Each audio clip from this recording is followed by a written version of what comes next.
Hey everyone, and welcome back to the channel. Today, I'm so excited to take you along for a truly unfiltered look at a day in my life. You know, we often see curated snippets online, but I wanted to share something a little more real.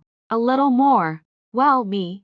My mornings usually start with a quiet moment. It's not about rushing out the door, but about finding a little peace before the day truly begins. I'll often brew a cup of tea, maybe I'm watering some plants, or just sit and let my thoughts settle.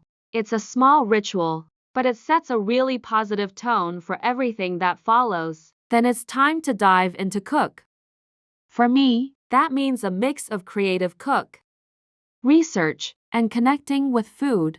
I find so much joy in the process of bringing ideas to life, and even on days when things feel challenging, there's always a lesson to be learned or a new perspective to gain.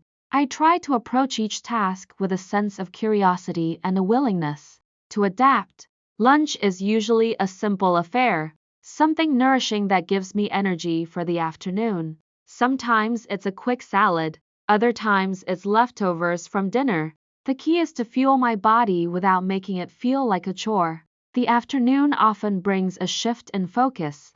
Maybe it's a brainstorming session, a virtual cooking, or tackling some cutting mixing tasks.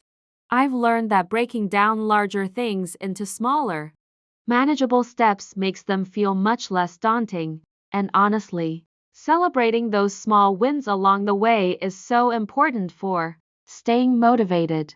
Evenings are about winding down and recharging.